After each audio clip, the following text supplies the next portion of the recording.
प्रधानमंत्री फसल बीमा योजना आपकी फसलों का संपूर्ण सुरक्षा कवच। कृषि एवं किसान कल्याण मंत्रालय, भारत सरकार।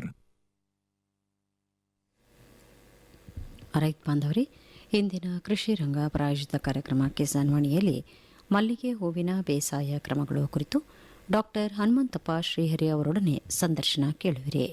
ನಂತರ ಹವಾಮಾನ ವರದಿ ಹಾಗೂ ಹವಾಮಾನ ಆಧಾರಿತ ಕೃಷಿ ಸಲಹೆಗಳು ಪೇಟೆದಾರಣೆ. ಹಾಗಾದರೆ ಆರಂಭದಲ್ಲಿ ಕೇಳೋಣ ಮಲ್ಲಿಗೆ ಹೂವಿನ ಬೇಸಾಯ ಕ್ರಮಗಳು ಕುರಿತು ಡಾಕ್ಟರ್ ಹನುಮಂತಪ್ಪ ಶ್ರೀಹರಿ ಅವರೊಡನೆ ಸಂದರ್ಶನ. ರೈತ ಬಾಂಧವರಿಗೆಲ್ಲ ನಮಸ್ಕಾರ. ರೈತ ಬಾಂಧವರೇ, ಇವತ್ತಿನ ಕಾರ್ಯಕ್ರಮದಲ್ಲಿ ಮುಖ್ಯವಾಗಿ ನಮ್ಮ ರಾಯಚೂರು ಜಿಲ್ಲೆಯಲ್ಲಾಗಿರ್ಬೋದು, ಕಲ್ಯಾಣ ಕರ್ನಾಟಕದ ಭಾಗದಲ್ಲಾಗಿರ್ಬೋದು, ರೈತ ಬಾಂಧವರು ಅಲ್ಲಲ್ಲಿ ಹೂವಿನ ಬೆಳೆಯನ್ನ ಬೆಳೆತಿದ್ದಾರೆ. ಕಾಲಕ್ಕೆ ಯಾವ ಒಂದು ಹಬ್ಬಗಳು ಬರ್ತವೆ, ದೀಪಾವಳಿ ಆಗಿರ್ಬೋದು, ದಸರಾ ಆಗಿರ್ಬೋದು, ರಂಜಾನ್ ಆಗಿರ್ಬೋದು, ಬೇರೆ ಬೇರೆ ಕಾಲಕ್ಕೆ ಅನುಗುಣವಾಗಿ ಜೊತೆಗೆ ಬಹುವಾರ್ಷಿಕ ಹೂವಿನ ಬೆಳೆಗಳನ್ನು ಕೂಡ ರೈತ ಬಾಂಧವರು ಬೆಳೆದು ಒಳ್ಳೆಯ ಲಾಭವನ್ನ ಪಡ್ಕೊಳ್ತಿದ್ದಾರೆ. ಮುಖ್ಯವಾಗಿ ಇವತ್ತಿನ ಕಾರ್ಯಕ್ರಮದಲ್ಲಿ ಮಲ್ಲಿಗೆ ಹೂವಿನ ಬೇಸಾಯ ಹೇಗೆ ಮಾಡ್ಕೋಬೇಕು, ಅದರಲ್ಲಿ ಬರುವಂತಹ ಒಂದು ಸಮಸ್ಯೆಗಳು ಏನಿದಾವೆ, ಅವುಗಳನ್ನು ಯಾವ ರೀತಿಯಾಗಿ ನಿರ್ವಹಣೆ ಮಾಡಿದರೆ ರೈತ ಬಾಂಧವರು ಹೆಚ್ಚಿನ ಇಳುವರಿಯನ್ನು ಪಡ್ಕೊಂಡು ಕಡಿಮೆ ಖರ್ಚಿನಲ್ಲಿ ಲಾಭವನ್ನು ಪಡ್ಕೊಳ್ಳಿಕ್ಕೆ ಸಾಧ್ಯ ಇದೆ ಎಂಬಂಥ ಒಂದು ಮಾಹಿತಿಯನ್ನು ತಿಳ್ಕೊಳ್ಳೋಣ. ಈ ವಿಷಯದ ಕುರಿತು ನಮ್ಮ ರೈತ ಬಾಂಧವರಿಗೆ ಮಾಹಿತಿಯನ್ನು ನೀಡಲಿಕ್ಕೆ ನಮ್ಮ ರಾಯಚೂರು ಕೃಷಿ ವಿಜ್ಞಾನಗಳ ವಿಶ್ವವಿದ್ಯಾಲಯದ ಡಾಕ್ಟರ್ ಹನುಮಂತಪ್ಪ ಶ್ರೀಹರಿ ಇವರು ಕೀಟ ವಿಜ್ಞಾನಿಗಳು, ಅವರಿಂದ ಮಾಹಿತಿಯನ್ನು ತಿಳ್ಕೊಳ್ಳೋಣ. ಮುಖ್ಯವಾಗಿ ಮಲ್ಲಿಗೆ ಬೇಸಾಯ ನಮ್ಮ ಲಿಂಗಸೂರು ತಾಲೂಕಿನಲ್ಲಿ ಜೊತೆಗೆ ದೇವದುರ್ಗ ತಾಲೂಕಿನಲ್ಲಿ ಅಲ್ಲಲ್ಲಿ ರೈತ ಬಾಂಧವರು ತೋಟಗಾರಿಕೆ, ಮುಖ್ಯವಾಗಿ ನೀರಿನ ವ್ಯವಸ್ಥೆ ಇರುವಂತಹ ರೈತ ಬಾಂಧವರು ಸ್ವಲ್ಪ ಪ್ರಮಾಣದಲ್ಲಿ ಮಲ್ಲಿಗೆ ಹೂವಿನ ಬೇಸಾಯವನ್ನು ಮಾಡ್ತಾರೆ.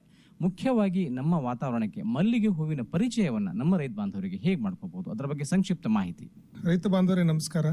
ತಮಗೆ ಈ ಮಲ್ಲಿಗೆ ಬೆಳೆ ಬಗ್ಗೆ ಕೆಲವು ಮಾಹಿತಿಯನ್ನು ಇವತ್ತು ನಾನು ಕೊಡ್ಲಿಕ್ಕೆ ಇಷ್ಟಪಡ್ತಿದ್ದೇನೆ. ಮಲ್ಲಿಗೆ ಬೆಳೆ ಅಂತಕ್ಕಂಥದ್ದು ಇದೊಂದು ಹೂವಿನ ಬೆಳೆ, ಅದರಲ್ಲೂ ಬಹುವಾರ್ಷಿಕವಾದಂಥ ಒಂದು ಹೂವಿನ ಬೆಳೆ ಆಗಿದೆ. ಇದನ್ನು ಈ ಭಾಗದಲ್ಲಿ ಅಥವಾ ಈ ಕಲ್ಯಾಣ ಕರ್ನಾಟಕ ಭಾಗದಲ್ಲಿ ಇರ್ಬೋದು ಒಂದು ಆದಾಯ ತರತಕ್ಕಂಥ ಬೆಳೆ ಅಂತ ಹೇಳಿನೇ ರೈತರು ಬೆಳೀತಿದ್ದಾರೆ. ಅಂದರೆ ಕಡಿಮೆ ಜಮೀನಲ್ಲಿ ಒಂದು ಅರ್ಧ ಎಕರೆ ಇರ್ಬೋದು, 1 ಎಕರೆ ಇರ್ಬೋದು, ಅಷ್ಟು ಜಮೀನಲ್ಲಿ ಬೆಳೀತಾರೆ. ಅಂದರೆ ಇದನ್ನ ಬಿಡಿಸ್ತಕ್ಕಂಥ ಏನೋ ರೈತರಿಗೆ ಏನಂದ್ರೆ ಈಗ ಹೂವಿನ ಆಳುಗಳ ಲಭ್ಯತೆ, ಹೂವನ್ನ ಏನು ಬಿಡಿಸ್ಲಿಕ್ಕೆ ಆಳುಗಳು ಏನು ಬೇಕಾಗ್ತದ ಅದರ ಒಂದು ಲಭ್ಯತೆ ನೋಡ್ಕೊಂಡು ರೈತ ಬಾಂಧವರು ಅರ್ಧ ಎಕರೆ 1 ಎಕರೆ ಒಂದು ಪ್ರದೇಶದಲ್ಲಿ ಬೆಳೀತಿದ್ದಾರೆ. ಈ ಮಲ್ಲಿಗೆ ಅಂತಕ್ಕಂಥದ್ದು ಆಗ್ಲೇ ತಾವು ಹೇಳ್ದಂಗೆ ಇದೊಂದು ಹೂವಿನ ಬೆಳೆ, ಬಹಳ ಎಲ್ಲರೂ ಇಷ್ಟಪಡ್ತಕ್ಕಂಥ ಬೆಳೆ. ಇದು ಎಲ್ಲ ಶುಭ ಸಮಾರಂಭ ಇರ್ಬೋದು, ಪೂಜೆ ಪುನಸ್ಕಾರಗಳಿರ್ಬೋದು, ಎಲ್ಲದರಲ್ಲೂ ಮಲ್ಲಿಗೆ, ಅದರಲ್ಲೂ ಹೆಣ್ಮಕ್ಳು ಬಹಳ ಇಷ್ಟಪಡ್ತಕ್ಕಂಥ ಒಂದು ಹೂ ಅಂತಾನೆ ಹೇಳ್ಬೋದು. ಅದರಲ್ಲೇ ಇದನ್ನ ಸುಗಂಧ ದ್ರವ್ಯನೂ ಕೂಡ ಇದನ್ನ ತೆಗಿತಾರೆ. ಈಗ ನಮಗೆ ಪರ್ಫ್ಯೂಮ್ಸ್ ಅಂತ ಏನು ಕರಿತೀವಿ, ಆ ಸುಗಂಧ ದ್ರವ್ಯನೂ ಕೂಡ ಇದರಿಂದ ಬಟ್ಟೆ ಇಳಿಸಿ ತಯಾರು ಮಾಡ್ತಕ್ಕಂಥದ್ದು ನಡೀತಾ ಇದೆ. ಸೊ ಹಂಗಾಗಿ ಇದು ಮುಖ್ಯವಾಗಿ ಒಂದು ಆದಾಯ ತರ್ತಕ್ಕಂಥ ಬೆಳೆ ಅನ್ಬೋದು. ತಾವು ಕೇಳಿದಂಗೆ ಈ ಬೆಳೆಗೆ ಏನಪ್ಪ ಅಂದರೆ ಒಂದು ಹವಾಗುಣ ಅಂತಂದರೆ ಹೆಚ್ಚಾಗಿ ಒಂದು ಆರ್ದ್ರತೆ, ಶುಷ್ಕ ಆರ್ದ್ರತೆ ಇರ್ತಕ್ಕಂಥ ಒಂದು ಹವಾದ ಒಂದು ವಾತಾವರಣ ಇರ್ಬೋದಾಗುತ್ತೆ. ಮತ್ತು ಮಣ್ಣು ಏನಪ್ಪ ಅಂದರೆ ನೀರು ಬಸಿದು ಹೋಗ್ತಕ್ಕಂಥ ಮರಳು ಮಿಶ್ರಿತವಾದಂಥ ಒಂದು ಗೋಡು ಮಣ್ಣು ಇದ್ದರೆ, ಮತ್ತು ಅದರಲ್ಲಿ ರಸಸಾರ ಅಂತ ಹೇಳಿ ಕರಿತೀವಿ ನಾವು. ಆ ರಸಸಾರದ ಒಂದು ಮಿತಿ 5ರಿಂದ 6 ಇತ್ತಪ್ಪ ಅಂತಂದ್ರೆ ಒಳ್ಳೆ ಒಂದು ಉತ್ತಮ ರೀತಿಯಲ್ಲಿ ನಾವು ಬೆಳೆಯನ್ನು ಬೆಳ್ಕೋಬಹುದು. ಮತ್ತೆ ನಾಟಿ ಅಂತಂದ್ರೆ ಇದನ್ನ ನಾವು ಮಳೆಗಾಲದಲ್ಲಿ ಮಾಡೋದು ಯೋಗ್ಯ ಅನಿಸ್ತದೆ. ಜೂನ್ನಲ್ಲಿ ಮಾಡೋದು ಉತ್ತಮ. ಜೂನ್ ಜುಲೈ ತಿಂಗಳುಗಳಲ್ಲಿ ಮಳೆಯ ಒಂದು ಏನು ಲಭ್ಯತೆ ಅಂದ್ರೆ ಮಳೆಗಾಲದ ಸಮಯದಲ್ಲಿ ಮಾಡಿದ್ರೆ ನಾವು ನಾಟಿ ಮಾಡಿದಂಥ ತುಂಡುಗಳೇನಿದಾವಲ್ಲ ಅಥವಾ ಗಿಡಗಳೇನಿದಾವಲ್ಲ ಚೆನ್ನಾಗಿ ಹತ್ಕೊಳ್ತವೆ. ಸೊ ಆ ರೀತಿಯಲ್ಲಿ ಒಂದು ಜೂನ್ ಜುಲೈ ತಿಂಗಳಲ್ಲಿ ಮಾಡ್ತಕ್ಕಂಥದ್ದು ಬಹಳ ಒಂದು ಅತಿ ಅವಶ್ಯಕ ಅಂತಾನೆ ಹೇಳ್ಬಹುದು. ಮತ್ತೆ ಕೆಲವು ಭಾಗದಲ್ಲಿ ಮಾಡ್ತಾರೆ, ಸೆಪ್ಟೆಂಬರು ಅಕ್ಟೋಬರ್ ತಿಂಗಳಲ್ಲೂ ಮಾಡ್ತಾರೆ. ಅಂದ್ರೆ ಎಲ್ಲಿ ಹೆಚ್ಚು ಮಳೆ ಬರ್ತದಲ್ಲ ಅಲ್ಲಿ ಈಗ ಮಳೆಗಾಲಕ್ಕೆ ಮೊದಲೇ ಮಾಡಿಬಿಟ್ರೆ ಮಳೆ ಜಾಸ್ತಿ ಆಗಿ ಕೊಳೆತು ಹೋಗ್ತಕ್ಕಂಥ ಸಾಧ್ಯತೆ ಇರ್ತದೆ. ಅದಕ್ಕೆ ಮಳೆಗಾಲ ಕೊನೆಯ ಹಂತದಾಗ ಮಾಡ್ತಿರ್ತಾರೆ. ಈಗ ಸೆಪ್ಟೆಂಬರ್ ಅಥವಾ ಅಕ್ಟೋಬರ್ ತಿಂಗಳಲ್ಲಿ ಮಾಡಿದಾಗ ಮಳೆ ಇನ್ನೇನು ಕಡಿಮೆ ಆಗ್ತಾ ಇರ್ತದೆ, ಅವಾಗ ನಾಟಿ ಮಾಡಿದ್ರೆ ಆ ಬರುವಂಥ ಮಳೆಲ್ಲ ಚೆನ್ನಾಗಿ ಹತ್ಕೊಂಡು ಬೆಳೀತಕ್ಕಂಥದ್ದು ಸಾಧ್ಯತೆ ಇರುತ್ತೆ. ಕೆಲವು ಭಾಗದಲ್ಲಿ ಹಂಗೆ ಮಾಡ್ತಾರೆ. ಈ ನಮ್ಮ ಭಾಗದಲ್ಲಿ ನಾವು ಜೂನ್ ಜುಲೈನಲ್ಲಿ ಮಾಡಿದ್ರೆ ಬಹಳ ಉತ್ತಮ ಅಂತ ಹೇಳ್ಬೋದು. ಈಗ ಮುಖ್ಯವಾಗಿ ಕಡ್ಡಿಗಳನ್ನ ಹಾಕ್ಬೋದು ಅಂತ ಹೇಳಿದ್ರಿ ತಾವು.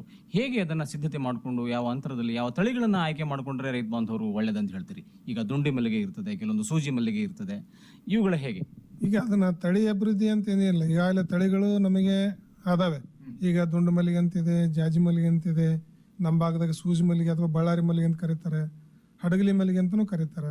ಈ ತರ ಮಲ್ಲಿಗೆಗಳು ಒಂದ್ 2-3 ಅಂದ್ರೆ ನಿಮ್ಗೆ ಹೇಳ್ಬೇಕಂದ್ರೆ ಈಗ ಸೂಜಿ ಮಲ್ಲಿಗೆ ಅಥವಾ ವಸಂತ ಮಲ್ಲಿಗೆ ಅಥವಾ ಬಳ್ಳಾರಿ ಎಲ್ಲ ಒಂದೇ. ಇದು ಜಾಸ್ಮಿನಮ್ ಅರಿಕ್ಯುಲೇಟಮ್ ಅಂತ ಕರಿತಾರೆ ವೈಜ್ಞಾನಿಕವಾಗಿದ್ರ ಹೆಸರು. ಮತ್ತೆ ಅದೇ ರೀತಿ ದುಂಡು ಮಲ್ಲಿಗೆ ಜಾಸ್ಮಿನಮ್ ಸ್ಯಾಂಬ್ಯಾಕ್ ಅಂತ ಕರಿತೇವೆ. ಇದು ಒಂದು ದುಂಡು ಮಲ್ಲಿಗೆ ಅಂತ ಈ ಭಾಗದಲ್ಲಿ ಬೆಳೀತಿದ್ದಾರೆ. ಅದ್ರಲ್ಲಿ ಕಾಕಡ ಒಂದು ಬರ್ತದೆ ನಮ್ಮ ಭಾಗದಲ್ಲಿ, ಕಾಕಡ ಚೆನ್ನಾಗಿ ಬರ್ತದೆ. ಕಾಕಡನು ಕೂಡ ಇದನ್ನ ಜಾಸ್ಮಿನಮ್ ಮಲ್ಟಿಫ್ಲೋರಮ್ ಅಂತ ಕರೀತಾರೆ ವೈಜ್ಞಾನಿಕವಾಗಿ. ಈ ತಳಿಗಳು ಹೆಚ್ಚಾಗಿ ಬೆರೆಯದೆ ನಮ್ಮ ಭಾಗದಲ್ಲಿ, ಬೇರೆ ತಳಿಗಳನ್ನ ಅಷ್ಟು ಮಾಡಲ್ಲ. ಇನ್ನು ಬೇರೆ ಕಡೆ ಹೋದ್ರೆ ಉಡುಪಿ ಮಲ್ಲಿಗೆ ತರ ಅದಾವು. ನಮ್ಮ ಭಾಗದಾಗ ಏನಪ್ಪ ಅಂದ್ರೆ ಸೂಜಿ ಮಲ್ಲಿಗೆ ಮತ್ತು ದುಂಡು ಮಲ್ಲಿಗೆ ಮತ್ತು ಕಾಕಡ ಈ 3 ಒಳ್ಳೆ ಯಶಸ್ವಿಯಾಗಿ ಬೆಳ್ಕೊಳ್ಳೋಕೆ ಸಾಧ್ಯತೆ ಇದೆ. ಸೊ ಈ ತಳಿಗಳನ್ನು ಆಯ್ಕೆ ಮಾಡ್ಕೋಬಹುದು. ಮತ್ತು ತಳಿಗಳು ತಾವು ಹೇಳ್ದಂಗೆ ಇದೇನಪ್ಪ ಅಂದ್ರೆ ಅದನ್ನು ನಾವು ಲೇಯರಿಂಗ್ ಅಂತ ಕರಿತೀವಿ, ಏರ್ ಲೇಯರಿಂಗು ಅಥವಾ ಈಗ ಮಡ್ ಲೇಯರಿಂಗ್ ಅಂತ ಕರಿತಾರೆ. ಮಣ್ಣಿನೊಳಗೆ ಹಿಂಗೆ ಸಸಿಯನ್ನು ಬಾಗಿಸಿ ಮಣ್ಣನ್ನು ಇದು ಮುಚ್ಚಿದ್ರೆ ಅದೇನಾಗುತ್ತೆ, ಅಲ್ಲಿ ಬೇರು ಬಿಟ್ಕೊತದೆ.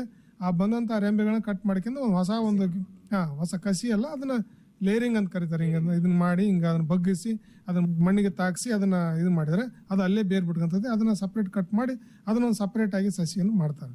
ಅದನ್ನು ಸಪ್ರೇಟ್ ಪ್ಲಾಸ್ಟಿಕ್ಕಿಗೆ ಮತ್ತು ತೊಟ್ಟಿಗೆ ಟ್ರಾನ್ಸ್ಫರ್ ಮಾಡಿ ಮಾಡ್ತಾರಲ್ಲ, ನೇರವಾಗಿ ನಾಟಿನೂ ಕೂಡ ಮಾಡ್ತಾರೆ. ಈ ರೀತಿ ಒಂದು ಅದರದ್ದು ವಂಶಾಭಿವೃದ್ಧಿ ಅಂದರೆ ಸಸ್ಯಾಭಿವೃದ್ಧಿ ಮಾಡೋದು ಒಂದು ಪದ್ಧತಿ. ಇದು ಸಾಮಾನ್ಯವಾಗಿ ರೈತರು ಮಾಡ್ತಕ್ಕಂಥದ್ದು ಇದೆ.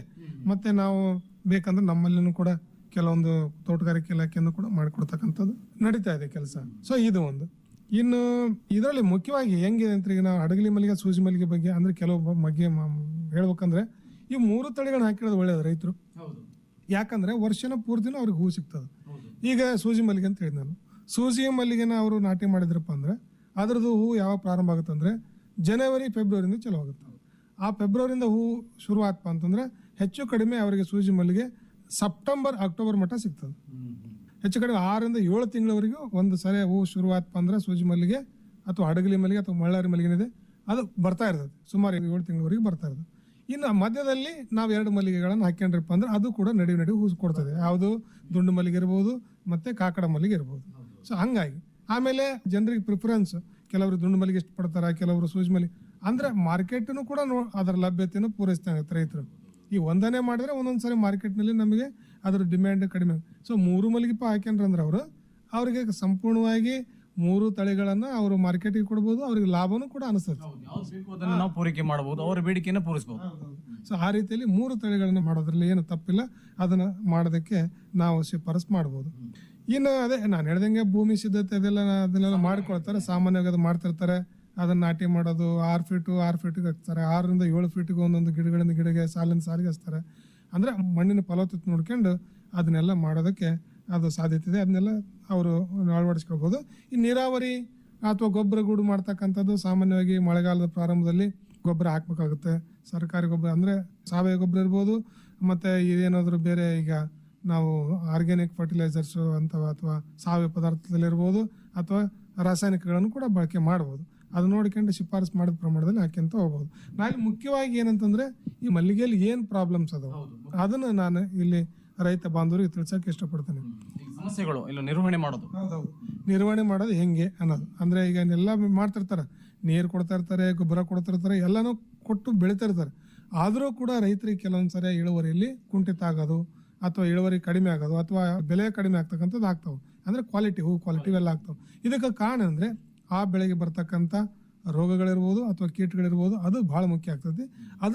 ಅದನ್ನು ಸರಿಯಾದ ರೀತಿಯಲ್ಲಿ ತಿಳ್ಕೊಂಡು ಅದನ್ನ ನಿರ್ವಹಣೆ ಮಾಡಿದ್ರೆ ಅವರು ಒಳ್ಳೆ ರೀತಿಯಲ್ಲಿ ಬೆಳ್ಕೊಳ್ಳೋಕ್ಕೆ ಅದು ಸಾಧ್ಯತೆ ಇರುತ್ತೆ. ಸೊ ಹಂಗಾಗಿ ಮುಖ್ಯವಾಗಿ ಮೊದಲನೇದಾಗಿ ನಾನು ಈ ಬೆಳೆಗಳಲ್ಲಿ ಬರ್ತಕ್ಕಂಥ ಈ ಕೀಟಗಳು ಏನದಾವು ಅದ್ರ ಬಗ್ಗೆ ಹೇಳ್ತೀನಿ. ನಾನು ಈ ಮಲ್ಲಿಗೆನಲ್ಲಿ ನಾನು ಹೇಳ್ಬೇಕಂದ್ರೆ ಮುಖ್ಯವಾಗಿ ನುಸಿ ಅಂತಕ್ಕಂಥದ್ದು. ಇದರ ನುಸಿಯಲ್ಲಿ 2 ಟೈಪ್ ಬರ್ತವೆ, 2 ಥರದ ನುಸಿಗಳು ಬರ್ತವೆ. ಒಂದು ಕೆಂಪು ಜೇಡು ನುಸಿ ಅಂತ ಬರುತ್ತೆ, ಇನ್ನೊಂದು ಯುರಿಯೋಫಿಡ್ ನುಸಿ ಅಂತ ಬರ್ತದೆ. ಎರಡೂ ಬರ್ತಾವೆ, 2 ನುಸಿಗಳು ಬರ್ತಾವೆ. ಆದ್ರೆ ಈ ತಳಿಗಳಲ್ಲಿ ಕೆಲವೊಂದು ಸಂದರ್ಭದಲ್ಲಿ ಕೆಲವೊಂದು ಬರಲ್ಲ. ಈಗ ನಾ ಕೆಂಪು ನುಸಿ ಅಂತ ಹೇಳಿದೆ. ಈ ಕೆಂಪು ನುಸಿ ನಮ್ಮ ಸೂಜಿ ಮಲ್ಲಿಗೆಯಲ್ಲಿ ಬರ್ತದೆ ಮತ್ತು ದುಂಡು ಮಲ್ಲಿಗೆಯಲ್ಲಿ ಬಹಳಷ್ಟು ಬರ್ತದೆ. ಅದರಲ್ಲೇ ಕಾಕಡದಲ್ಲಿ ಅಷ್ಟು ಬರಲ್ಲ. ಆಯ್ತಾ? ಇನ್ನೊಂದು ಹೇಳಿದೆ ಯುರಿಯೋಫಿಡ್ ನುಸಿ ಅಂತೇಳಿ. ಈ ಯುರಿಯೋಫಿಡ್ ನುಸಿ ಏನಿದೆ ಇದು ಸೂಜಿ ಮಲ್ಲಿಗೆಯಲ್ಲಿ ಭಾಳ ಬರ್ತದೆ. ಆಮೇಲೆ ಈ ಇನ್ಯಾವುದೋ ಇದರಲ್ಲಿ ಬರಲ್ಲ, ಇದು ಬರೋದೇ ಇಲ್ಲ. ಬರೀ ಒಂದು ಏನೈತಲ್ಲ ಆ ಸೂಜಿ ಮಲ್ಲಿಗೆಯಲ್ಲಿ ಅಥವಾ ಅಡಗಲಿ ಮಲ್ಲಿಗೆ ಬಳ್ಳಾರಿ ಮಲ್ಲಿಗೆ ಹೇಳ್ತಾವಲ್ಲ ಒಂದೇ ಅದು. ಆ ತಳಿಗೆ ಮಾತ್ರ ಯುರಿಯೋಫಿಡ್ ನುಸಿ ಅಂತಕ್ಕಂಥ ಸಂಪೂರ್ಣವಾಗಿ ಬಾಧೆ ಮಾಡ್ತದೆ, ಬಹಳ ಬಾಧೆ ಮಾಡ್ತದೆ. ಆ ಥರ ಬರುತ್ತೆ. ಸೊ ಅದಕ್ಕೆ ಇವು ಹೆಂಗೆ ಯಾವ ಥರ ಚಿಹ್ನೆಗಳು ಇರ್ತಾವೆ ಅಂತಂದ್ರೆ ಫಸ್ಟ್ಗೆ ನಿಮ್ಗೆ ಹೇಳೋದು ಒಂದು ಜೇಡು ನುಸಿ, ಕೆಂಪು ಜೇಡು ನುಸಿ ಅಂತಕ್ಕಂಥದ್ದು. ಈ ಕೆಂಪು ಜೇಡು ನುಸಿ ಏನಿದೆ ಅಂದ್ರೆ ಇದು ರಸ ಇರ್ತಕ್ಕಂಥ ಒಂದು ಕಾರ್ಯ ಮಾಡ್ತದೆ. ಯಾವಾಗ ಇವು ಚಾಟ್ನಿ ಮಾಡ್ತಾರಲ್ಲ, ಈ ಮಲ್ಲಿಗೆ ಅಂದ್ರೆ ಚಾಟ್ನಿ ಮಾಡ್ತಾರೆ. ಚಾಟ್ನಿ ಮಾಡಿದ್ರೆ ಪ್ರೂನಿಂಗ್ ಮಾಡೋದು. ಈ ಚಾಟ್ನಿ ಮಾಡೋದು ಯಾವಾಗ ಮಾಡ್ತಾರೆ? ಸಾಮಾನ್ಯ ಡಿಸೆಂಬರ್ ಕೊನೆಯ ವಾರ ಅಥವಾ ಜನವರಿ ಮೊದಲನೇ ವಾರದಲ್ಲಿ ಚಾಟ್ನಿ ಮಾಡ್ತಾರೆ. ಸಾಮಾನ್ಯ ಅದೇ ಪದ್ಧತಿ ಅಳವಡಿಸ್ತಾರೆ. ಈ ಚಾಟ್ನಿ ಮಾಡಿ ಇವ್ರು ನೀರು ಅದೆಲ್ಲ ಕೊಟ್ಟು ಗೊಬ್ಬರ ಕೊಡ್ತಾರಲ್ಲ, ಆವಾಗ ಆ ಚಾಟ್ನಿ ಮಾಡಿದಂಥ ಸಂದರ್ಭ ನೆಕ್ಸ್ಟ್ ಅದೇನು ಹೊಸ ಕುಡಿ ಬರ್ತದಲ್ಲ, ಆ ಟೈಮ್ಗೆ ಇದ್ರದ್ದು ಶುರುವಾಗ್ತವೆ. ಯಾವುದು ನುಸಿಗಳು, ಕೆಂಪು ನುಸಿ ಇರ್ಬೋದು, ಇದು ಯುರಿಯೋಫಿಡ್ ನುಸಿ ಅದನ್ನು ಇರ್ಬೋದು. ಪ್ರಾರಂಭಕ್ಕೆ ಸ್ಟಾರ್ಟ್ ಆಗ್ತದೆ. ಎಲ್ಲ ಎಲೆಗಳು ಒಳ್ಳೆ ಈ ತಿಳಿ ಎಲೆಗಳು ಅಂತ ಇರ್ತಾವಲ್ಲ, ಅಂತ ಎಲೆಗಳೇ ಸಮೃದ್ಧ ಆಗಿರ್ತಾವೆ. ಆ ಟೈಮಲ್ಲಿ ಶುರು ಆಗ್ತಾವೆ. ಇವ್ರದ್ದು ಹೆಚ್ಚಿಗೆ ಯಾವಾಗ ಆಗತ್ತಪ್ಪ ಅಂದ್ರೆ ಏಪ್ರಿಲ್ ಮೇ ತಿಂಗಳಲ್ಲಿ ಜಾಸ್ತಿ ಆಗುತ್ತೆ. ಯಾವುದು ಜೇಡು ನುಸಿದು ಆ ಟೈಮಲ್ಲಿ ಜಾಸ್ತಿ ಸಂಖ್ಯೆ ಎಲೆಗಳ ಹೌದು. ಅದು ಹೀಟ್ ಐತಲ್ಲ, ಅದಕ್ಕೆ ಅದು ಬಹಳ ಪ್ರಚೋದನೆ ಮಾಡ್ತದೆ. ಅವಾಗನೇ ಬೆಳವಣಿಗೆ ಜಾಸ್ತಿ ಆಗುತ್ತೆ. ಸೊ ಜಾಸ್ತಿ ಆಗಿ ಅದೇನಾಗುತ್ತೆ, ಎಲೆಗಳೆಲ್ಲ ಒಂದು ರೀತಿ ಹಳದಿ ಆಗ್ತಾವೆ. ಕೆಳಭಾಗದಲ್ಲಿ ಕುತ್ಕೊಂಡು ರಸ ಇರೋದ್ರಿಂದ ಮೇಲ್ಭಾಗದಲ್ಲಿ ಎಲೆಗಳು ಹಳದಿಯಾಗಿ ಆಮೇಲೆ ಸಂಪೂರ್ಣವಾಗಿ ಅವೆಲ್ಲ ಒಂಥರ ಒಣಗಿ ಹೋಗ್ತಕ್ಕಂಥ ರೀತಿಯಲ್ಲಿ ಆಗ್ತಾವೆ, ಸಂಪೂರ್ಣ ನಿರ್ವಹಣೆ ಮಾಡಿದ್ರೆ ಈ ಥರ. ಇನ್ನು ಯುರೋಪಿಡ್ ನುಸಿ ಹೇಳಿದ್ನಲ್ಲ, ಈ ಯುರೋಪಿಡ್ ನುಸಿ ಏನಿದೆಲ್ಲ ಇದು ಹೆಂಗಿರುತ್ತಪ್ಪ ಅಂದ್ರೆ ಎಲೆಗಳ ಮೇಲೆ ಒಂಥರ ಬೆಳ್ಳಗೆ ಹತ್ತಿ ಆಕಾರದಲ್ಲಿ ರಚನೆಗಳು ಉಂಟಾಗ್ತವೆ. ಎಲೆಗಳ ಮೇಲೆನೆ ಹತ್ತಿ ಆಕಾರದಲ್ಲಿ ಎಲೆಗಳ ಒಂದು ಕುಶನ್ ಏನಿರ್ತದಲ್ಲ ನಮ್ದು, ಆ ಟೈಪ್ ಕುಶನ್ ಟೈಪ್ ಅದ್ರ ಮೇಲೆ ಬೆಳ್ಳಗೆ ಒಂದು ಮಚ್ಚೆ ತರ ಎಲೆಗಳು ಕಂಡು ಬರ್ತಾವು. ಅದು ರೈತರಿಗೆ ಇದು ಏನು ಅನ್ನೋದೇ ಒಂದ್ಸರಿ ಗೊತ್ತಾಗಲ್ಲ. ಆದ್ರೆ ಲೋಕಲ್ ಆಗಿ ಹೇಳ್ತಾರೆ ಅವ್ರು ಮಜ್ಜಿಗೆ ರೋಗ ಅಂತಾರೆ. ಆ ತರ ಮಜ್ಜಿಗೆ ರೋಗ ಅಂದ್ರೆ ಮಜ್ಜಿಗೆ ತರ ಬೆಳ್ಳ ಕಾಣ್ತಂತೇಳಿ ಅದಕ್ಕೆ ಅವ್ರ ಲೋಕಲ್ ಭಾಷೆಯಲ್ಲಿ ವರ್ನಾಕುಲರ್ ಏನು ಲ್ಯಾಂಗ್ವೇಜ್ ಅಂತೀವಲ್ಲ, ಅವ್ರ ಲೋಕಲ್ ಭಾಷೆ ಒಳಗೆ ಅವರು ಆ ರೀತಿ ಕರೀತಾರೆ. ಮಜ್ಜಿಗೆ ರೋಗ ಬಿದ್ದತ್ರಿ ಅಂತಾರ, ಇಲ್ಲ ಕಾರ್ಪುಡಿ ರೋಗ ಅಂದ್ರೆ ಕೆಂಪು ಇರ್ತದೆ, ಅದು ಕೆಂಪು ಜೇಡು ನುಸಿ. ಅವ್ರಿಗೆ ಅದು ಹೇಳಲ್ಲ, ಅವ್ರು ಕಾರ್ಪುಡಿ ರೋಗ ಬಂದಿದೆ ಅಥವಾ ಮಜ್ಜಿಗೆ ರೋಗ ಬಿದ್ದೈತೆ ಅಂತ ಹೇಳ್ತಾರ. ಇವೆರಡೂ ಕೂಡ ನುಸಿಯಿಂದ ಆಗಿರ್ತಕ್ಕಂಥ ಬಾಧೆಗಳಂತ ನಾ ಹೇಳಲಿಕ್ಕೆ ಇಷ್ಟಪಡ್ತೇನೆ. ಇನ್ನು ನಿರ್ವಹಣೆ ಮಾಡೋದು ಹೆಂಗಪ್ಪ ಅಂತಂದ್ರೆ ಇದು ಬಹಳ ಒಂದು ಇಂಪಾರ್ಟೆಂಟ್ ಆಗ್ತೈತಿ, ಮುಖ್ಯವಾಗ್ತೈತಿ. ಇದು ಯಾವಾಗ ಸ್ಟಾರ್ಟಿಂಗಲ್ಲಿ ಏನು ಅವರು ಚಾಟ್ನಿ ಮಾಡಿದಂಥ ಸಂದರ್ಭ ನೆಕ್ಸ್ಟ್ ಏನು ಮಾಡ್ತಾರಲ್ಲ, ಭೂಮಿಯನ್ನ ಅದನ್ನೆಲ್ಲ ಕಸ ಕಡ್ಡಿ ತೆಗೆದು ಹಸನ್ ಮಾಡ್ತಾರಲ್ಲ, ಆ ಟೈಮ್ ಗೊಬ್ಬರ ಕೊಡ್ತಿರ್ತಾರೆ. ಆ ಗೊಬ್ಬರ ಕೊಡೋಂಥ ಸಂದರ್ಭದಲ್ಲಿ ಅವರು ಬೇವಿನ ಹಿಂಡಿ ಕೊಡ್ಬೇಕು. ಎಕರೆಗೆ 150ರಿಂದ 200 kg ಅಷ್ಟು ರಿಂಗ್ ಮಾಡಿ ಸುತ್ತಲೂ ಗಿಡದ ಸುತ್ತಲೂ ಬೇವಿನ ಹಿಂಡಿ ಕೊಡ್ತಕ್ಕಂಥದ್ದು ಮಾಡ್ಬೇಕು. ಅಂತಂದ್ರೆ ಇದು ಮಣ್ಣಿನಲ್ಲಿ ಏನು ಅಡಗಿ ಕೊಡ್ತದ ನುಸಿ, ಮತ್ತೆ ಅದು ಬೆಳವಣಿಗೆ ಹಂತದಲ್ಲಿ ಬಂದ್ಬಿಡ್ತದ ಹೇಗೆ? ಇಲ್ಲ, ಅದು ಬರ್ತದೆ. ಅದು ಯಾವಾಗ ಬೆಳೆ ಬಂತು ಅವಾಗ ಬರ್ತದೆ. ಬಟ್ ಅದು ನೀವು ಈ ರೀತಿ ಇದನ್ನ ಕೊಡೋದ್ರಿಂದ, ಹಿಂಡಿ ಕೊಡೋದ್ರಿಂದ ಗಿಡದಲ್ಲಿ ಒಂದು ಏನಾಗುತ್ತೆ, ಅದ್ರದ್ದು ಆ ನಿರೋಧಕತೆ ಇರ್ಬೋದು ಅಥವಾ ಅದು ತಿನ್ಲಿಕ್ಕೆ ಸರಿಯಾಗಲ್ಲ. ಒಂದು ಕೈ ಪದಾರ್ಥ ಅದರ ಬೇವಿನ ಅಂಗಾಂಶದಲ್ಲಿ ಹೋಗೋದ್ರಿಂದ ಆ ಇದರಲ್ಲಿ ಗಿಡದಲ್ಲಿ ಅದು ಅದರಲ್ಲಿ ರಸ ಇರ್ತಕ್ಕಂಥ ಕ್ರಿಯೆ ಕಡಿಮೆ ಮಾಡ್ತೈತಿ. ಅದ್ರ ಮೇಲೆ ಅದ್ರದ್ದು ದಾಳಿ ಕಡಿಮೆ ಆಗುತ್ತೆ, ಪ್ರಭಾವ ಕಡಿಮೆ ಆಗುತ್ತೆ. ಸೊ ಆ ರೀತಿಯಲ್ಲಿ ಆ ನುಸಿ ಏನಾದ್ರ ಇದನ್ನು ಹಾಕ್ಬೋದು, ಹಿಂಡಿ ಹಾಕ್ಬೋದು. ಆಮೇಲೆ ನುಸಿನಾಶಕಗಳು ಅಂತ ಬರ್ತಾವೆ. ನುಸಿ ಬೇವಿನ ಎಣ್ಣೆನೂ ಕೂಡ ಸಿಂಪಡಣೆ ಮಾಡ್ಬೋದು. ಬೇವಿನ ಮೂಲದ ಔಷಧಿಗಳು ಸಿಗ್ತಾವೆ, ಅಜಾಡ್ರೆಕ್ಟಿನ್ ಅಂತ ಏನು ಕರಿತೀವಿ, ಅದರದ್ದು ತಯಾರು ಮಾಡಿರ್ತಕ್ಕಂಥ ಔಷಧಿಗಳು ಸಾಕಷ್ಟು ಬರ್ತವೆ. ನಿಂಬೆ ಬೇವಿನ ಕಷಾಯ ಮೂಲದ ಕಷಾಯನೂ ಮಾಡ್ಕೋಬಹುದು, ಇಲ್ಲ ಬೇವಿನ ಮೂಲದ ಔಷಧಿಗಳೇ ಮಾರ್ಕೆಟ್ನಲ್ಲಿ ಸಿಗ್ತಾವೆ. ನೀವು ಹೇಳ್ದಂಗೆ ಅಜಾಡ್ರೆಕ್ಟಿನ್ ಕಾಂಟೆಂಟ್ ಇಲ್ಲ ಅಂತವು ಅವು ಸಿಗ್ತವೆ. ಅಂದ್ರೆ ಈಗ ನಿಂಬೆಡಿನ್ನು ಈ ತರ ಬಹಳಷ್ಟು ಬರ್ತವೆ. ಅವುಗಳನ್ನು ಕೂಡ ಅವರು ಪ್ರತಿ 1 ಲೀಟರ್ಗೆ 3 ಮಿಲಿಲೀಟರ್ ಹಾಕಿ ಸಿಂಪಡಣೆ ಮಾಡಬಹುದು. ಗಿಡಗಳಿಗೆಲ್ಲ ಚೆನ್ನಾಗಿ ಸಿಂಪಡಣೆ ಮಾಡೋದು. ಇದರಲ್ಲಿ ನುಸಿನಾಶಕಗಳದಾವೆ, ಕೆಮಿಕಲ್ ರಾಸಾಯನಿಕಗಳು. ಅವು ಅಬಾಮೆಕ್ಟಿನ್ ಅಂತ ಬರ್ತದೆ, ಆಮೇಲೆ ಡಯಾಫೆನ್ಥ್ಯೂರನ್ ಅಂತ ಬರ್ತದೆ, ಅಂದ್ರೆ ಪೆಗಾಸಿಸ್ ಅಂತ ಸಿಗ್ತವೆ. ಆಮೇಲೆ ಫೆನಾಜಾಕ್ವಿನ್ ಅಂತ ಬರ್ತದೆ, ಮ್ಯಾಜಿಸ್ಟರ್ ಅಂತ ಸಿಗ್ತದೆ ಮಾರ್ಕೆಟ್ನಾಗ. ಈ ರೀತಿಯಲ್ಲಿ ಇರ್ತಕ್ಕಂಥ ಪ್ರತಿ 1 ಲೀಟರ್ಗೆ 3 ಮಿಲಿಲೀಟರ್ ಹಾಕಿ ಸಿಂಪಡಣೆ ಮಾಡಬಹುದು. ಗಿಡಗಳಿಗೆಲ್ಲ ಚೆನ್ನಾಗಿ ಸಿಂಪಡಣೆ ಮಾಡೋದು. ಇದರಲ್ಲಿ ನುಸಿನಾಶಕಗಳದಾವೆ, ಕೆಮಿಕಲ್ ರಾಸಾಯನಿಕಗಳು. ಅವು ಅಬಾಮೆಕ್ಟಿನ್ ಅಂತ ಬರ್ತದೆ, ಆಮೇಲೆ ಡಯಾಫೆನ್ಥ್ಯೂರನ್ ಅಂತ ಬರ್ತದೆ, ಅಂದ್ರೆ ಪೆಗಾಸಿಸ್ ಅಂತ ಸಿಗ್ತವೆ. ಆಮೇಲೆ ಫೆನಾಜಾಕ್ವಿನ್ ಅಂತ ಬರ್ತದೆ, ಮ್ಯಾಜಿಸ್ಟರ್ ಅಂತ ಸಿಗ್ತದೆ ಮಾರ್ಕೆಟ್ನಾಗ. ಈ ರೀತಿಯಲ್ಲಿ ಇರ್ತಕ್ಕಂಥ ಇದು ಬರ್ತಾವೆ. ಈಗ ಮ್ಯಾಜಿಸ್ಟರ್ ಆಯ್ತಪ್ಪ ಅಂದ್ರೆ 1 ml 1 ಲೀಟರ್ ನೀರಿಗೆ, ಡಯಾಫೆನ್ಥ್ಯೂರನ್ ಅಂತ ಹೇಳಿದೆ ಪೆಗಾಸಿಸ್ 1 ಗ್ರಾಮ್ 1 ಲೀಟರ್ ನೀರಿಗೆ, ಒಬೆರಾನ್ ಆಯ್ತಾರೆ ಅದು 1 ml 1 ಲೀಟರ್ ನೀರಿಗೆ. ಈ ರೀತಿ ನುಸಿನಾಶಕಗಳನ್ನು ಕೂಡ ಅವರು ಬಳಕೆ ಮಾಡ್ಬೋದು. ಈ ರೀತಿ ಮಾಡೋದ್ರಿಂದ ಈ ನುಸಿಗಳನ್ನು ನಿರ್ವಹಣೆ ಸಂಪೂರ್ಣವಾಗಿ ಒಳ್ಳೆ ರೀತಿಯಲ್ಲಿ ಮಾಡಿ ಅದನ್ನು ಬಾಧೆ ಕಡಿಮೆ ಮಾಡ್ಬೋದು. ಇನ್ನು ಇದಾದ್ಮೇಲೆ ಈ ಕೆಲವೊಂದು ಸಂದರ್ಭದಲ್ಲಿ ಈ ಬೆಳೆಗಳಲ್ಲಿ ಏನ್ ಬರ್ತದೆ ಅಂದ್ರೆ ಬಡ್ ಬೋರ ಅಂತ ಬರ್ತದೆ. ಅಂದ್ರೆ ಇದು ಕೊರಕ ಅಂತೇಳಿ ಮೊಗ್ಗು ಕೊರಕ ಅಂತ ಕರಿತೇವೆ. ಪೆಟಲ್ಸ್ ಅನ್ನ ಅಥವಾ ಇದನ್ನ ಆ ಹೂವನ್ನ ತಿನ್ನುವಂಥದ್ದು ಇರ್ತದೆ. ಅದಕ್ಕೆ ಜಾಸ್ಮಿನ್ ಬಡ್ ಬೋರ ಅಂತ ಹೇಳ್ತಾರ, ಮಲ್ಲಿಗೆ ಮೊಗ್ಗು ಕೊರಕ ಅಂತೇಳಿ. ಇದನ್ನು ಕೂಡ ಬರೋಂಥದ್ದು ಬಹಳ ಸಾಧ್ಯತೆ ಇರ್ತದೆ. ಯಾವ್ದ್ರಲ್ಲಿ? ಈ ಸೂಜಿ ಮಲ್ಲಿಗೆಯಲ್ಲಿ ಏನ್ರಿ, ಸೂಜಿ ಮಲ್ಲಿಗೆಯಲ್ಲಿ ಇದು ಬಂತಪ್ಪ ಅಂತಂದ್ರೆ ಇದು ಜಾಸ್ತಿ ಯಾವಾಗ ಆಗುತ್ತೆ ಅಂದ್ರೆ ಮಳೆಗಾಲದಲ್ಲಿ ಜಾಸ್ತಿ ಆಗುತ್ತೆ. ಯಾವಾಗ? ಜೂನ್ ಜುಲೈ ತಿಂಗಳಲ್ಲಿ ತಂಪಾದ ವಾತಾವರಣ, ಡ್ರಿಜ್ಲಿಂಗ್ ಅಂದ್ರೆ ತುಂತುರು ಮಳೆ ಇತ್ತಪ್ಪ ಅಂದ್ರೆ ಇದ್ರದ್ದು ಸಂಖ್ಯೆ ಜಾಸ್ತಿ ಆಗಿ ಇದೇನ್ ಮಾಡುತ್ತೆ ಅಂದ್ರೆ ಹೂವನ್ನ ಕೊರೆದು ಹಾಳು ಮಾಡ್ತದೆ. ಆಮೇಲೆ ಪೆಟಲ್ಸ್ ಅಂದ್ರೆ ಅದನ್ನೆಲ್ಲ ತಿಂತದೆ. ಆ ಕೊರೆದಂತ ಮೊಗ್ಗುಗಳು ಒಣಗಿ ಉದುರ್ತಾವ. ಮತ್ತೆ ಟೋಟಲ್ ಏನಾಗುತ್ತೆ ಅಲ್ಲಿ ಮಾರ್ಕೆಟ್ ವ್ಯಾಲಿ ಹೋಗ್ಬಿಡ್ತದೆ. ಅವಾಗ ಆ ಮಾರ್ಕೆಟಿಗೆ ಕಳ್ಸೋದೇ ಹೂವನ್ನ, ನಮಗೆ ಎಕನಾಮಿಕ್ ಇರೋದೇ ಹೂವು. ಸೊ ಅದೇ ಹಾಳಾಯ್ತಪ್ಪ ಅಂದ್ರೆ ನಮಗೆ ಅಲ್ಲಿ ಏನಾಗುತ್ತೆ, ರೈತರಿಗೆ ಬಹಳಷ್ಟು ಒಂದು ಇಳುವರಿಯಲ್ಲಿ ಇರೋದಿಲ್ಲ. ತೂತಾಗುತ್ತೆ. ಆ ತೂತಾದಾಗ ಅವೇನಕ್ಕೆ ಒಣಕೊಂಡ್ಬಿಡ್ತಾವೆ. ಎಷ್ಟೋ ಸಾರಿ ಈ ಹುಳುಗಳು ಹೆಂಗಂತಂದ್ರೆ ಅಲ್ಲಿ ಸಣ್ಣ ಇರ್ತಾವೆ, ಕಾಣಂಗಿಲ್ಲ. ಈ ಮೊಗ್ಗೇನು ಹರಿತಿರ್ತಲ್ಲ, ಆ ಟೈಮಲ್ಲಿ ಉಡಿ ಕಟ್ಕೊಂಡು ಮಗ್ಗ ಹರಿತಿರ್ತಾರ ಹೆಣ್ಮಕ್ಳೆಲ್ಲ. ಆ ಉಡಿಯಲ್ಲೇನೆ ಎಷ್ಟೋ ಅವರು ಹುಳುಗಳು ಬಂದು ಕೆಳಗಡೆ ಕಲೆಕ್ಟ್ ಆಗಿಬಿಡ್ತಾವೆ. ಇದು ಎಷ್ಟೋ ಸಲ ಫೀಲ್ಡ್ ವಿಸಿಟ್ ಹೋದಾಗ ಆ ರೈತರು ಹೂವರಿ ಅಂತ ನಮಗೆ ತೋರಿಸ್ದಂಗಂತ ಒಂದು ಅನುಭವಗಳು ನಮಗಿದಾವೆ. ಸೊ ಈ ರೀತಿ ಆಗುತ್ತೆ. ಸೊ ಅದಕ್ಕೆ ಈ ಒಂದು ಏನು ಮಗು ಕೊರಕವನ್ನ ರೈತ ಬಾಂಧವರು ಯಾವ ರೀತಿ ಮಾಡಪ್ಪ ಅಂತಂದ್ರೆ, ಒಂದು ಇವೆಲ್ಲ ನಾನು ಮೊದ್ಲು ಹೇಳಿದಂಥ ಕ್ರಮಗಳು ಒಂದು, ಅದ್ರ ಜೊತೆಗೆ ಇದು ಜಾಸ್ತಿ ಆದಾಗ ಇವನ್ ಬೇವಿನ ಎಣ್ಣೆನೂ ಕೂಡ ಕೆಲಸ ಮಾಡುತ್ತೆ. ಬೇವಿನ ಎಣ್ಣೆ ಅವೆಲ್ಲ ಇದೆಲ್ಲ ಹೇಳ್ದಂಗೆ ಇದಕ್ಕೆ ಆದಂಥವು ಅಂತಂದ್ರೆ ಇಮಾಮೆಕ್ಟಿನ್ ಬೆಂಜೋಯೇಟ್ ಅಂತ ಬರ್ತದೆ. ಬೆಂಜೋಯೇಟ್ ಅದನ್ನ ಪ್ರತಿ ಲೀಟರ್ ನೀರಿಗೆ 0.3 ಗ್ರಾಮ್ ಆ ಪ್ರಮಾಣದಲ್ಲಿ ಹಾಕಿ ಸಿಂಪಡಣೆ ಮಾಡಿದ್ರೆ ಅದು ಕಡಿಮೆ ಆಗುತ್ತೆ. ಇಲ್ಲ ಕೋರೋಜನ್ ಅಂತ ಏನು ಕರಿತೀವಲ್ಲ, ಅದು ಕ್ಲೋರಾಂಟ್ರನಿಲಿಪ್ರೋಲ್, ಅದನ್ನು ಕೂಡ ಮಾಡ್ಬೋದು. ಅದನ್ನು ಕೂಡ 0.3 ಮಿಲಿಲೀಟರ್ ಪ್ರತಿ 1 ಲೀಟರ್ ನೀರಿಗೆ ಹಾಕಿ ಅದನ್ನು ಕೂಡ ಸಿಂಪಡಣೆ ಮಾಡಿದ್ರೆ ಈ ಒಂದು ಮಗು ಕೊರಕದ ಹಾವಳಿನ ಕಡಿಮೆ ಮಾಡೋಕ್ಕೆ ಸಾಧ್ಯತೆ ಇದೆ. ಸೊ ಈ ರೀತಿ ಇದೆ. ಇದಾದ್ಮೇಲೆ ಅಂದ್ರೆ ಮತ್ತೆ ಇನ್ನು ಜಾಸ್ತಿ ಅಷ್ಟೊಂದು ಪ್ರಾಬ್ಲಮ್ಸ್ ಇಲ್ಲ. ಇನ್ನು ಎಲೆ ತಿನ್ನೋ ಹುಳುಗಳು ಅದು ಇದು ಬರುತ್ತೆ. ಕೆಲವೊಂದ್ಸರಿ ಎಲೆ ಮೇಲೆ ಚಿಗುರು ಬರ್ತಿರ್ತಲ್ಲ, ಆ ಚಿಗುರು ಬಂದಾಗ ಒಂದು ತಿಗಣೆ ಬರ್ತದೆ, ತಿಗಣೆ ಜಾತಿ ಹುಳು ಬರ್ತದೆ. ಅದು ಬಂದು ಮೊಗ್ಗುಗಳನ್ನ ಈ ತರ ಚುಚ್ಚಿ ರಸ ಇರೋದ್ರಿಂದ ತುದಿಗಳೆಲ್ಲ ಒಣಕ್ಕಿಂತ ಹೋಗ್ತವೆ, ಮೇಲ್ಗಡೆಯಿಂದ ಒಣಕ್ಕಿಂತ ಹೋಗ್ತವೆ. ಇದು ಪ್ರಾರಂಭದಲ್ಲೇ ಬರುತ್ತೆ, ಆಕ್ಚುಲಿ ಇದು ಬರೋದು ಅವಾಗೇ ಬರ್ತದೆ. ಸೊ ಆ ಟೈಮಲ್ಲಿ ಬಂದಾಗ ಅದನ್ನ ನೋಡ್ಕೊಂಡು ಅದು ಒಂಥರ ಎಲೆ ಸುಟ್ಟಂಗೆ ಮೇಲ್ಗಡೆಯಿಂದ ಒಣಕ್ಕಿಂತ ಬರ್ತದಲ್ಲ, ಆ ಟೈಮಲ್ಲಿ ಮಾಮೂಲಿ ಔಷಧಿಗಳು ಕ್ಲೋರೋಪರಿಪಾಸ್ 2 ಮಿಲಿಲೀಟರ್ ಅಥವಾ ಪ್ರೊಫೆನಫಾಸ್ 2 ಮಿಲಿಲೀಟರ್ ಇದು ಯಾವ್ದಾದ್ರು ಒಂದು ಮಾಡಿ ಸಾಕು. ಕೆಲವೊಂದ್ಸರಿ ಇದು ಬರಲ್ಲ, ಕೆಲವೊಂದ್ಸರಿ ಕಂಡು ಬರ್ತದೆ. ಇದು ನಾವು ನಮ್ಮ ಹಡಗಲಿ ಭಾಗದಲ್ಲಿ, ಅಗ್ರಿಬೊಮ್ಮನಹಳ್ಳಿ, ಹೊಸಪೇಟೆ ಆ ಬದಲು ನಾವು ಕೆಲಸ ಮಾಡ್ಬೇಕಾರೆ ಇನ್ನು ಸುಮಾರು ನೋಡ್ತಾ ಇದ್ದೆ. ಸೊ ಅದನ್ನು ಸಿಂಪಡಣೆ ಮಾಡಿದ್ರೆ ಸಾಕು, ಅದು ಕಡಿಮೆ ಆಗ್ತದೆ. ಅದೇನು ಭಾಳ ತೊಂದರೆ ಕೊಡಲ್ಲ. ಯಾವಾಗಲ ಬಂದಾಗ ಅದು ನೋಡ್ಕೊಂಡು ರೈತ ಬಂದವರು ಅದನ್ನ ಮಾಡ್ಬೋದು. ಇನ್ನು ಬಿಟ್ರೆ ಥ್ರಿಪ್ಸ್ ನುಸಿ ಅಂತ ಬರ್ತದೆ. ಇದು ಯಾವಾಗ ಈಗೇನು ಮೊಗ್ಗು ಎಲ್ಲ ಚೆನ್ನಾಗಿ ಬಿಡ್ತಾ ಇರ್ತದೆ ಆ ಟೈಮಲ್ಲಿ ಜೂನ್ ಜುಲೈ ನಂತರ ಸ್ಟಾರ್ಟ್ ಆಗ್ತದೆ. ಇವನ್ ಸೆಪ್ಟೆಂಬರ್ ಮಟ್ಟನೂ ಇದು ಇರ್ತದೆ. ಸೆಪ್ಟೆಂಬರ್ ಅಕ್ಟೋಬರ್ ಮಟ್ಟನೂ ಹೂವಿನಲ್ಲಿ ಆ ಥ್ರಿಪ್ಸ್ ನುಸಿಗಳು ಎಲ್ಲ ಹೂವನ್ನ ರಸ ಇರಿ ಒಂಥರ ಹೂವು ಏನಾಗ್ತದೆ ಗೊತ್ತಾ, ನೀವು ಮಾರ್ಕೆಟ್ ಅಲ್ಲಿ ನೋಡಿರ್ತೀರಿ ಒಂಥರ ಕೆಂಪು ಕೆರ್ದಂಗ್ ಆಗಿರ್ತಾವ. ಅವು ಯಾಕಂದ್ರೆ ಥ್ರಿಪ್ಸ್ ಪ್ರಾಬ್ಲಮ್. ಅದು ಸ್ವಲ್ಪ ಬೆಳ್ಳಗಿರಲ್ಲ ಹೂವು. ಈಗ ಮಲ್ಲಿಗೆ ಅಂದ್ರೆ ಮಲ್ಲಿಗೆ ತರ ಬೆಳ್ಳಗೆ ಅಂತಾರೆ, ಮಲ್ಲಿಗೆ ತರ ಬೆಳ್ಳಗೆ ಅಂತ ಹೇಳ್ತಾರೆ. ಈಗ ಹೇಳ್ಬೇಕಾರೆ ಮಲ್ಲಿಗೆ ತರ ಬೆಳ್ಳಗೆ, ಆ ಮಲ್ಲಿಗೆ ತರ ಬೆಳ್ಳಗೆ ಅದ್ರ ಬೆಳ್ಳಗೆನೆ ಅದು ಕಂದು ಬಣ್ಣ ಆಗಿಬಿಟ್ಟಿರ್ತದೆ. ಸ್ವಲ್ಪ ಥ್ರಿಪ್ಸ್ ಡ್ಯಾಮೇಜ್ ಇಂದ ಅದ ಹಿಂಗ್ ಉಜ್ಜಿ ರಸ ಇರೋದ್ರಿಂದ ಅಲ್ಲಿ ಕೆರೆದಿರ್ತಲ್ಲ ಆ ಭಾಗ ಒಂಥರ ಕಂದು ಬಣ್ಣ ಆಗಿಬಿಡ್ತದೆ. ನೀವು ನೋಡಿರ್ತೀರಿ ಬಹಳ ಆ ತರ ಪ್ರಾಬ್ಲಮ್ಸ್ ಈ ಥ್ರಿಪ್ಸ್ ಇಂದ ಆಗುತ್ತೆ. ಈ ಥ್ರಿಪ್ಸ್ ಬಂತಪ್ಪ ಅಂದ್ರೆ ಇದು ಸಾಮಾನ್ಯವಾಗಿ ಥ್ರಿಪ್ಸ್ ಅನ್ನ ನಾವು ಇಮಿಡಾಕ್ಲೋಪ್ರಿಡ್ ಅನ್ನ ಸ್ಪ್ರೇ ಮಾಡ್ಬೋದು.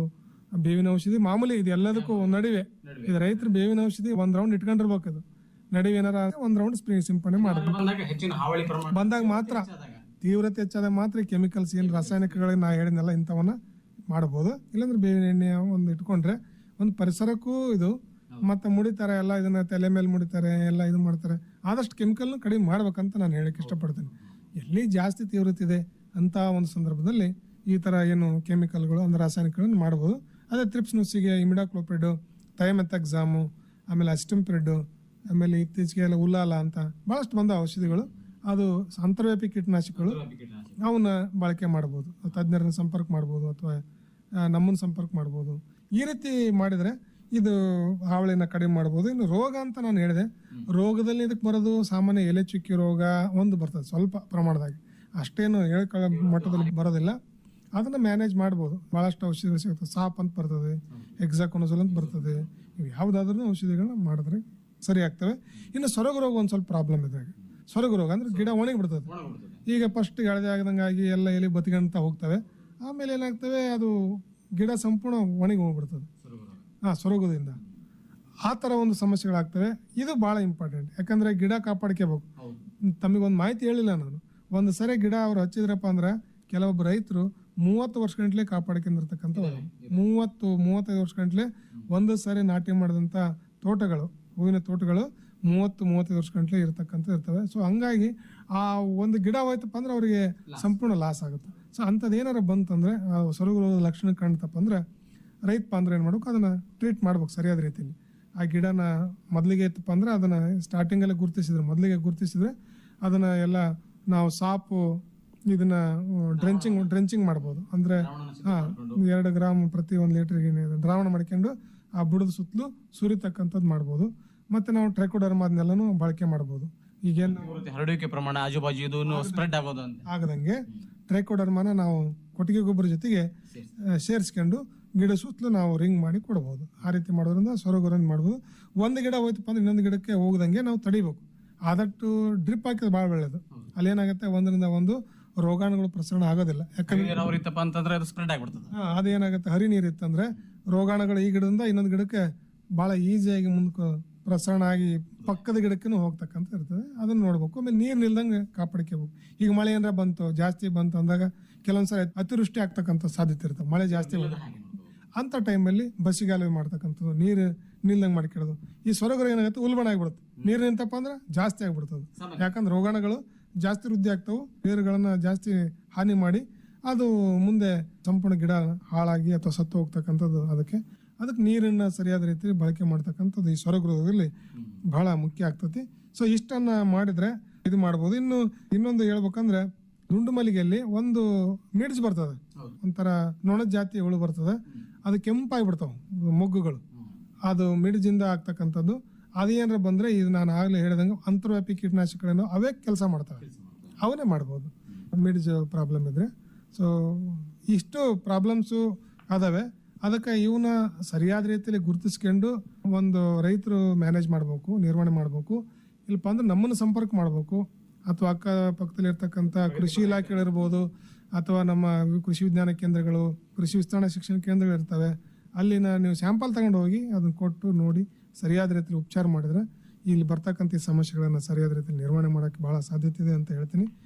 ಜೊತೆಗೆ ಸರ್, ಈಗ ರೈತ ಬಾಂಧವರು ನಮ್ಮಲ್ಲಿ ಇದ್ದಾರೆ, ಅಲ್ಪ ಸ್ವಲ್ಪ ನೀರಿದ್ದಂಥವ್ರು ಹನಿ ನೀರಾವರಿಯನ್ನು ಮಾಡಿಕೊಂಡು ಬೇರೆ ಬೇರೆ ಜಾತಿಯ ಹೂವುಗಳನ್ನು ಹಾಕೊಂಡು ಒಳ್ಳೆಯ ಸಮೃದ್ಧಿಯ ಬದುಕನ್ನು, ದಿನನಿತ್ಯದ ಆದಾಯವನ್ನು ಅವರು ಗಳಿಸ್ತಿದ್ದಾರೆ. ಕೊನೆಯದಾಗಿ ಏನು ಹೇಳ್ತೀರಿ, ಹೂವಿನ ಬೇಸಾಯದಿಂದ ರೈತರ ಆದಾಯ ಹೆಂಗೆ ಹೆಚ್ಚಾಗಲಿಕ್ಕೆ ಸಾಧ್ಯತೆ ಇದೆ? ರೈತ ಬಾಂಧವರು ಯಾವ ರೀತಿಯಲ್ಲಿ ಮುಂದೆ ಬರಬೇಕಂತ ಹೇಳ್ತೀರಿ? ಇದು ಹೂವಿನ ಬೇಸಾಯ ಬಹಳ ಒಳ್ಳೆ ಬೇಸಾಯ ಅಂತ ಹೇಳ್ಬೋದು. ಏನಂದ್ರೆ ಇದು ವರ್ಷವಿಡೀ ಕೆಲಸ ಸಿಗ್ತದೆ, ಮನೆಯವರೆಲ್ಲರೂ ಕೆಲಸ ಮಾಡ್ಬೋದು. ಒಂದು ಅರ್ಧ ಎಕರೆ ಮಾಡಿದ್ರಪ್ಪ ಅಂದ್ರೆ ಮನೆಯಲ್ಲಿರ್ತಕ್ಕಂಥ 2-3 ಜನ ಬೆಳಿಗ್ಗೆ ಒಂದು 6:30-7 ಗಂಟೆಗೆ ಶುರುವಾದ್ರೆ ಒಂದು 10-10ವರೆಗೆ ಒಂದು ಹೂವರೆ ಕೆಲಸ ಮುಗಿದ್ಬಿಡ್ತದೆ. ಆಮೇಲೆ ಏನಿರಲ್ಲ. ಇಷ್ಟು ಮಾಡಿದ್ರೆ ಮತ್ತೆ ಮಾರ್ಕೆಟ್ಗೆ ಅವರೇ ಬಂದು ಹೋಗ್ತಾರ, ಇಲ್ಲ ಒಂದು ಗಾಡಿ ಇದ್ರೆ ಅದು ತೊಗೊಂಡು ಹೋಗ್ಬಿಡ್ತಾರೆ. ಈ ರೀತಿ ವ್ಯವಸ್ಥೆ ಈಗ ಬಹಳಷ್ಟು ಅನುಕೂಲ ಇದೆ, ಮೊದ್ಲಂಗೆ ಏನಿಲ್ಲ. ಪಕ್ಕದಲ್ಲಿ ಮಾರ್ಕೆಟ್ಗಳಿಗೆ ತಗೊಂಡೋಗಿ ನಿಮ್ಮ ಬಿಲ್ ಎಲ್ಲ ಮಾಡಿಬಿಡ್ತಾರೆ. ಸೊ ಇವೆಲ್ಲ ಜನರಲ್ ಆಗಿ ನಾ ಹೇಳ್ತೇನೆ ರೈತರಿಗೆ ಬಿಡಿಸುವಂತ ಒಂದು ವ್ಯವಸ್ಥೆ ಒಂಚೂರು ಮಾಡ್ಕೊಂಡ್ಬಿಟ್ರೆ ಒಳ್ಳೆ ಆದಾಯ. ಈ ಸೂಜಿ ಮಲ್ಲಿಗೆಯಲ್ಲಿ ಮಾತ್ರ ಒಂದು ಸರಿ ಹೂವು ಅರಳತ್ತಂದ್ರೆ ಮುಗಿತು, ಅದು ವೇಸ್ಟ್. ಅದನ್ನ ನೆಕ್ಸ್ಟ್ ಡೇ ಹರಿಯಾಕ್ ಬರಲ್ಲ, ಮೊಗ್ಗನ್ನೇ ಹರಿಬೇಕು. ಮೊಗ್ಗೇ ವ್ಯಾಲ್ಯೂ ಅದಕ್ಕೆ. ಆಮೇಲೆ ಅದು ಅರಳಕ್ಕಿಂತ ಆಮೇಲೆ ವಿಚಾರ. ಬಟ್ ಮೊಗ್ಗನ್ನ ಹರಿದು ಅದನ್ನ ಕಳಿಸಿದ್ರೆ ಅದು ಕಟ್ಟಿ ಮಾರಾಟಕ್ಕೆ ಎಲ್ಲದಕ್ಕೂ ಅದು ಸೂಕ್ತ ಆಗ್ತದೆ.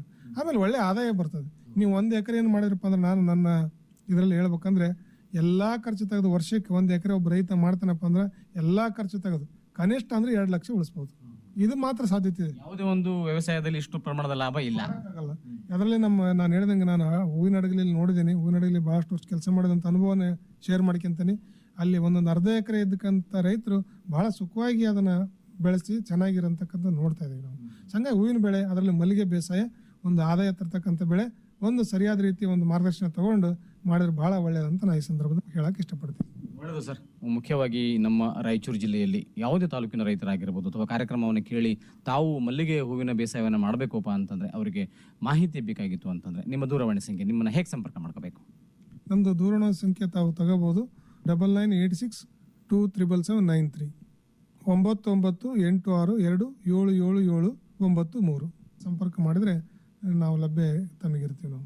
ಒಳ್ಳೆಯದು ಸರ್. ಸಾಕಷ್ಟು ಮಾಹಿತಿಯನ್ನು ನಮ್ಮ ಮಲ್ಲಿಗೆ ಹೂವಿನ ಬೇಸಾಯಕ್ಕೆ ಸಂಬಂಧಪಟ್ಟಂತೆ ವಿವರವಾದಂಥ ಒಂದು ಮಾಹಿತಿಯನ್ನು ಮಾಡಿಕೊಟ್ರಿ. ಮುಖ್ಯವಾಗಿ ಭೂಮಿಯ ಸಿದ್ಧತೆ ಆಗಿರ್ಬೋದು, ಮಣ್ಣಿನ ಒಂದು ಗುಣಧರ್ಮ ಆಗಿರ್ಬೋದು, ಮತ್ತು ತಳಿಗಳಾಗಿರ್ಬೋದು, ಮತ್ತು ಮುಖ್ಯವಾಗಿ ಸಸ್ಯ ಸಂರಕ್ಷಣೆಗೆ ಬಂದರೆ ಯಾವ ರೀತಿಯಾಗಿ ನಾವು ಅದನ್ನು ಕಾಪಾಡ್ಕೊಂಡು ಹೋಗಲಿಕ್ಕೆ ಸಾಧ್ಯ ಇದೆ, ಗುಣಮಟ್ಟದ ಹೂವನ್ನು ನಾವು ಹೇಗೆ ಬೆಳೆಸಬಹುದು ಎಂಬಂಥ ಒಂದು ಮಾಹಿತಿಯನ್ನು ಸುದೀರ್ಘವಾಗಿ ರೈತ ಬಾಂಧವರಿಗೆ ತಿಳಿಸಿಕೊಟ್ರಿ. ತಾವು ಹೇಳಿದ ದೂರವಾಣಿ ಸಂಖ್ಯೆಗೆ ಏನಾದರೂ ಸಮಸ್ಯೆ ಬಂತು ಅಂತಂದರೆ ನಿಮ್ಮನ್ನು ಸಂಪರ್ಕ ಮಾಡಿ ಮಾಹಿತಿ ಪಡೆದುಕೊಂಡು ಹೂವಿನ ಬೇಸಾಯಕ್ಕೆ ರೈತ ಬಾಂಧವರು ಅಲ್ಪ ಪ್ರಮಾಣದಲ್ಲಿ ಮುಂದೆ ಹೋಗ್ತಾ ಅವರ ಒಂದು ಆದಾಯ ಹೆಚ್ಚಾಗಲಿ ಅಂತ ಹೇಳ್ತಾ ಕಾರ್ಯಕ್ರಮಕ್ಕೆ ಭಾಗಿಯಾಗಿ ನಮ್ಮ ರೈತ ಬಾಂಧವರಿಗೆ ಮಾಹಿತಿಯನ್ನು ಒದಗಿಸಿಕೊಟ್ಟಿದ್ದಕ್ಕೆ ತಮಗೆ ಧನ್ಯವಾದಗಳು ಸರ್. ನಮಸ್ಕಾರ. ನಮಸ್ಕಾರ ಸರ್. ಇದುವರೆಗೆ ಮಲ್ಲಿಗೆ ಹೂವಿನ ಬೇಸಾಯ ಕ್ರಮಗಳು ಕುರಿತು ಡಾಕ್ಟರ್ ಹನುಮಂತಪ್ಪ ಶ್ರೀಹರಿ ಅವರೊಡನೆ ಸಂದರ್ಶನ ಕೇಳಿದರೆ.